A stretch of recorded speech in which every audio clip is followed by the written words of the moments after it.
আমার মুসলমান মা 10টা মাস 10 দিন তাকে তোমার গর্ভে ধারণ করে।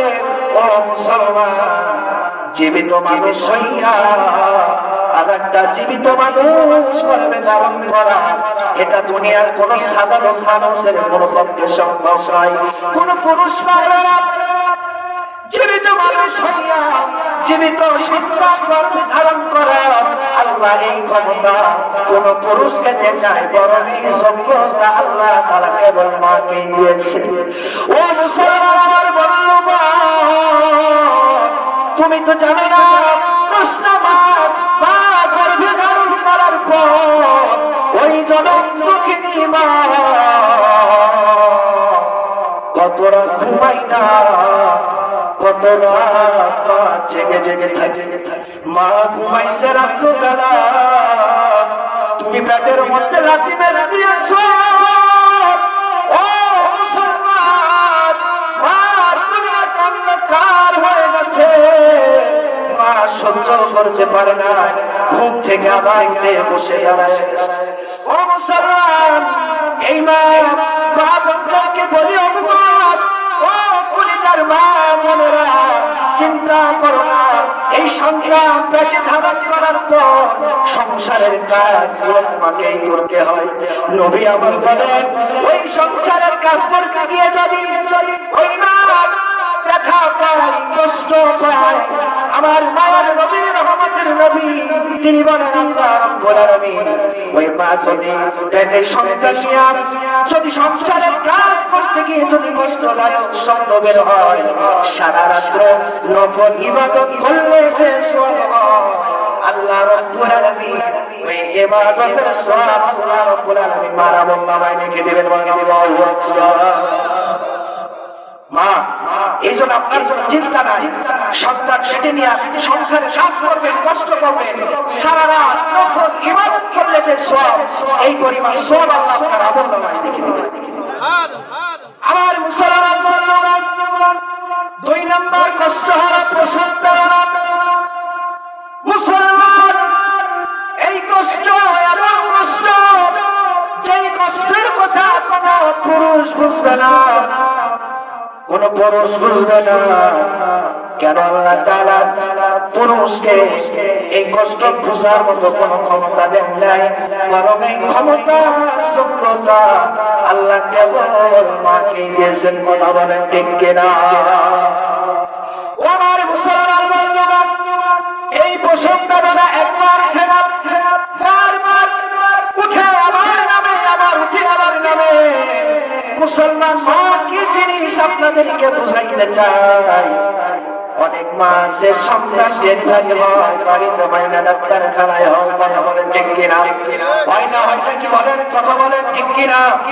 আমার মুসলমান, ওই মা জননীর এমন পরিস্থিতি এসে যায়, ডাক্তার সাহেব চিন্তা করলেন, যদি সন্তানকে বাঁচাই মা মারা যাবে, আর যদি মাকে বাঁচাই সন্তান দুনিয়া থেকে বিদায় হয়ে যাবে। গার্জিয়ানদেরকে ডাকেন, কি করবো? মা কি যদি বাঁচায় সন্তান দুনিয়া থেকে বিদায় হয়ে যাবে, সন্তান বাঁচাইলে মা দুনিয়া থেকে বিদায় হয়ে যাবে। ওর মুসলমান বন্ধুরা, ওই গার্জিয়ানরা বলে জবাব দেয়, ও ডাক্তার, ও ডাক্তার, কি কথা বলবেন? আমার বাচ্চার মাকে বাঁচাইয়া দেন, সন্তান চলে গেলে আবার সন্তান পাওয়া যাবে, সন্তানের মার বাঁচাইয়া দেন। ওই ডাক্তার খানার নার্সগুলো ওই প্রসব বেদনা মায়ের কাছে চলে যায়, জনম দুঃখিনী মাকে জিজ্ঞেস করে, আপনাকে যদি বাঁচায় আপনার সন্তান দুনিয়া থেকে বিদায় হয়ে যাবে, আর আপনার সন্তানকে বাঁচাইলে আপনি দুনিয়া থেকে বিদায় হয়ে চলে যাবেন, কি করবে? ওই মা চোখের পানিগুলো ফেলায়, চোখের পানিগুলো ফেলায় আর কাঁদে, ও ডাক্তার, আমি মা দুনিয়ার আলোটা দেখেছি, দুনিয়ার স্বাদটা উপভোগ করেছি, কিন্তু আমার কলিজার টুকরা দুনিয়ার আলোটাও দেখে নাই, দুনিয়ার সাতটাও বুঝায় আমার সন্তান। ওগো ডাক্তার, আমার এই কলিজার টুকরার সন্তানের চেহারা দেখার জন্য আমি মা 10টা মাস কত কষ্ট না করেছি। ওগো ডাক্তার, আমার সন্তানকে দুনিয়ার আলোতে দেখায়া দেন, আমি মা হাসতে হাসতে দুনিয়া থেকে বিদায় হয়ে যেতে রাজি আছি। এই হলো মা, মুসলমান, এই হলো মা। কত মানুষ দেখছি ভাই দুনিয়া, মায়ের মতো আপনকে নাই রে নাই, মায়ের মতো আপনকে নাই রে নাই। 10 মাস 10 দিন গর্বে করিয়া সব দুঃখ একাই নিলে মানিয়া, সব দুঃখ একাই নিলে মানিয়া। কত বলেন ঠিক কিনা? ও আমার মুসলমান বন্ধুগণ, এমন জনম দুঃখিনী মা সময় দুনিয়া থেকে বিদায় হয়ে যায়। মা বন্ধুদেরকে বলে, ও মা, চিন্তা করার কোনো কারবার নাই। আল্লাহর পয়গম্বর বিশ্বনবী জনাবে রাসূলুল্লাহ সাল্লাল্লাহু আলাইহি ওয়াসাল্লাম বলেন, যদি মা প্রসব বেদনার সময় যদি দুনিয়া থেকে বিদায় হয়ে যায়, আল্লাহ রব্বুল আলামিন কিয়ামতের ময়দানে ওই মাকে শহীদের মর্যাদা দিয়া কবর থেকে উঠাবেন। বলেন সুবহানাল্লাহ। আমার মুসলমান বন্ধুরা, 3 নম্বর কষ্ট ভাইরা বলেন তো, সন্তান দুনিয়াতে আসার পর 3টা বছর 2.5 বছর দুধ পান করাই কে? বাবাকে করাই। বলেন কে করাই? জনম দুঃখিনী মা করাই। সন্তানের প্রস্রাব পায়খানা কে পরিষ্কার করে দেয়? বাবা করে না, জনম দুঃখিনী মা প্রস্রাব পায়খানা পরিষ্কার করে দেয়। আমার মুসলমান বন্ধুরা,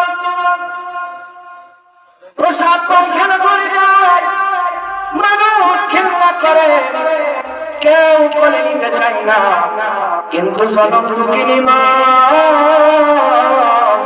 খাবার খাইতে বসেছে, সন্তান যদি প্রস্রাব করে দেয়, পায়খানা করে দেয়, মার যদি ক্ষুধাও থাকে, মা খাইতে পারে না, সন্তানের প্রস্রাব পরিষ্কার করার জন্য উঠে যায়। বলে ঠিক কিনা? আমার মুসলমান বন্ধুগণ, ওই প্রস্রাব পায়খানা গুলো পরিষ্কার করে দেওয়ার পর জনম দুঃখিনী মা সন্তানের বুকের সাথে ধরাইয়া আমার কপালে চুমো খায়। বলে ঠিক কিনা? এই হলো মুসলমান। এই সন্তান প্রসব হওয়ার পরে আল্লাহর পয়গম্বর বিশ্বনবী জনাবে রাসূলুল্লাহ সাল্লাল্লাহু আলাইহি ওয়াসাল্লাম বলে, ওই মাকে আল্লাহ রব্বুল আলামিন তার জীবনের সমস্ত গুনাহগুলো মাফ করে দেয়া ওই মাকে আল্লাহ রব্বুল আলামিন নিষ্পাপ করে দেন। বলেন সুবহানাল্লাহ। এই জন্য মাকে বলি, মা ও জনম দুঃখিনী মা, চিন্তা করার কারণ নাই গো। ইসলাম আপনাদের মান ও সম্মান বাড়িয়েছে, বরং ইসলাম আপনাদেরকে কখনোই ঠকায় নাই। কথা বলেন ঠিক কিনা? অনেক ইসলাম প্রতিবাদী নারী আছে যারা বলে ইসলাম তাদেরকে ঠকিয়েছে। আমি বলি না, ইসলাম আমাদেরকে কখনোই ঠকায় নাই, বরং ইসলাম তাদের মান ও সম্মান বাড়িয়ে দিয়েছে। এমন দারুণ ভাব আল্লাহর পয়গম্বর বিশ্বনবী মসজিদে নববীর ভিতরে সাহাবীদের কি আলোচনা করতেছেন। ও